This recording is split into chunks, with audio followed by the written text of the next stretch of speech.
Hi everyone, welcome to Explore. Today we are going to study about interior of the skull. Video को and तक जरूर देखना. I hope it will help. Okay, so starting with anterior cranial fossa. ये जो दोनों side आप like process देख सकते हैं. This is form from frontal bone, mainly the orbital part of frontal bone. फिर जो यहाँ पे this is ridge, this is known as frontal crest. इसके जस्ट पीछे ये जो आप देख सकते हैं, this is formed of ethmoid bone. और ये जो ट्रायंगुलर शेप एलिवेशन है, this is known as crista galli. जैसा आप देख सकते हैं, this triangular elevation is crista galli. Okay, इसके आजू बाजू ये पूरा दिस इज क्रिब्री फ्रॉम प्लेट, क्योंकि यहाँ पे पोर लाइक सब्सटेंसेज होंगे जिसके थ्रू पास होगा ऑल्फैक्टरी नर्व रूटलेट्स. ऑलराइट, फिर जस्ट ये इथमोइड बोन है एंड क्रिस्टा गैलाई, उसके आगे एक फोरामेन होगा. As you can see, this is foramen caecum. ये मतलब रेडली मिलेगा, लेस देन 1% या 1% में, through which nasal emissary veins will pass. Okay, फिर यहाँ पे लाइक फ्यूचर्स जैसे सब्सटेंस रहते हैं. दिस जो यहाँ पे इसमें आपको दिखेगा नहीं, बट यहाँ पे एक फ्यूचर होता है. This is known as fronto ethmoidal suture. And just यहाँ पीछे की साइड ये जो देख सकते हैं, जहाँ ये एंड और ethmoid bone, this is spheno ethmoidal suture. Posteriorly जो एंटीरियर क्रेनियल फोसा है वो बाउंड होगा, this is lesser wing of sphenoid. Okay, और ये जैसा कि बोला, this is jugum sphenoidal anteriorly.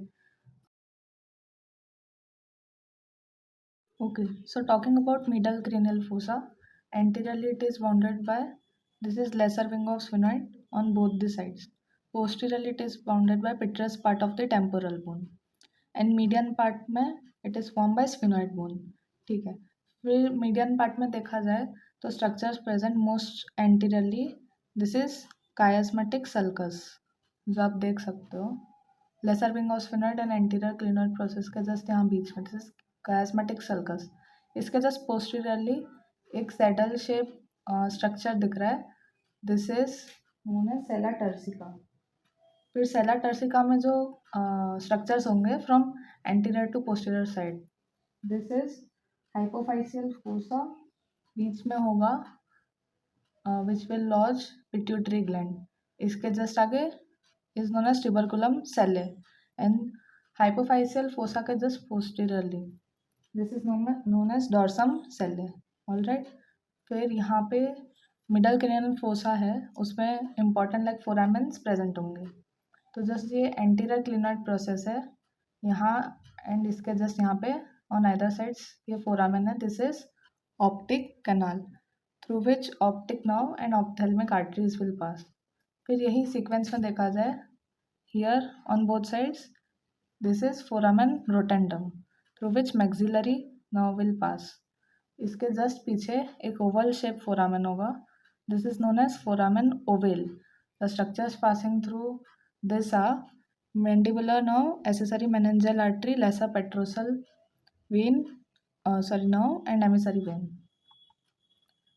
The mnemonic for this is MALE. You can remember like this. ये भी दोनों साइड प्रेजेंट होगा. फिर फोरामेन ओवेल के जस्ट पीछे की साइड यहाँ पे एक फोरामेन होगा, this is foramen spinosum. The structures passing through this are nervus spinosus and middle meningeal artery. तो मिडल क्रेनियल फोसा में आप ये रिजेस लाइक समथिंग देख सकते हैं. तो ये क्यों फॉर्म होता है, ये प्रैक्टिकल में पूछा जाता है. This is due to middle meningeal arteries. Okay, फिर एंटीरियर क्लिनॉइड प्रोसेस तो देख लिया. यहाँ पे एक ये एलिवेटेड रिज लाइक होगा, this is known as posterior clinoid process as you can see. And this is clivus, जिसपे ब्रेन स्टेम लॉज होगा. ओके, फिर यहाँ पे जो हमने मीडियन पार्ट देखा, इसके जस्ट यहाँ पे as you can see is foramen. This foramen is known as foramen lacerum. तो ये जो फोरामेन लेसरम होगा, it will line floor of cavernous sinus. ये आप कैवर्नस साइनस पढ़ेंगे तो वहाँ पे आप पढ़ेंगे फोरामेन लेसरम. ओके, तो पोस्टीरियरली तो बता दिया, it is form by petrous part of temporal bone. हाँ, एक इम्पॉर्टेंट चीज़, जो ये petrous part of temporal bone है, जहाँ ये और ये क्लाइवस मीट करेंगे, यहाँ पे आप देख सकते हैं डिप्रेशन लाइक समथिंग देख सकते हैं। इसको बोलते हैं मैकल्स केव। मैकल्स केव क्यों? इसमें ट्राइजेमिनल गैंग्लियन लॉज होगा। मतलब अगर पूछा जाए ट्राइजेमिनल गैंग्लियन कहाँ पे प्रेजेंट होता है, it is in the middle cranial fossa just above vitreous part of temporal bone. And इसका अप्लाइड रिलेटेड है trigeminal neuralgia, which will study letter. Okay, done.